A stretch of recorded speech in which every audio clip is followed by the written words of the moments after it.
Sa Bacolod City, kawatan na hulikam nga nagapangawat sang bag sa isa ka inn sa Barangay 30. Samtang sa Barangay Takuling naman lalaki nakuhaan sang CCTV nga nangawat sa computer shop. Yaring balita nga itong gintutukan. Sa sining nga CCTV video nga kuha sa isa ka balay palahuayan sa Dalan Mabini, Barangay 30, Bacolod City. Makita ang pagtiid sang sining nga lalaki pasulod sa establishmento pasado las 4 sang kaagahon Abril 7. Madasig ini nga nakalabot sa sulod. Nataban sini ang bag sang on-duty personnel nga si Cel, 23 anyos. May unod nga 6,000 pesos nga cash ang bag nga ipadala pa kunta ni sa pamilya sa Inigran. That time, ara ko dapit sa monitor ged. Ga timing gid nga gasulat ko sa papel, then na ano yang nga wala ko ka tulog.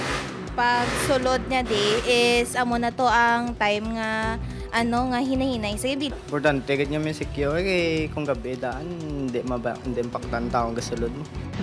Sa second road naman sa Barangay Takuling, makita sa CCTV video ang paglabay sang sining nga lalaki sa computer shop. Makapila ka beses sining nga ginbalik-balikan ang lugar. Sa ulihi, kintaban sining cellphone sang tag-iya, pati ang masinsilyo apang wala na nakuhaan sa video.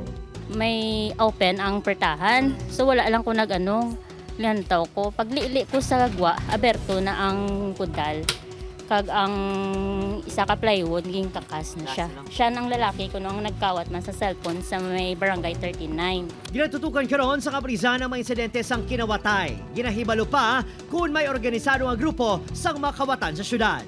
We directed man sa aton nga intelligence nga pagkit ang aton coordination man not only sa Bacolod, no, sa mga force multiplier naton, but to include sa mga neighboring towns and cities. Maluwas sa pagbutang sang CCTV, ginapanugyan ng mga negosyante ng residente nga sikyaron ang mga kandado. Lakip na ang pagpahamtang security personnel.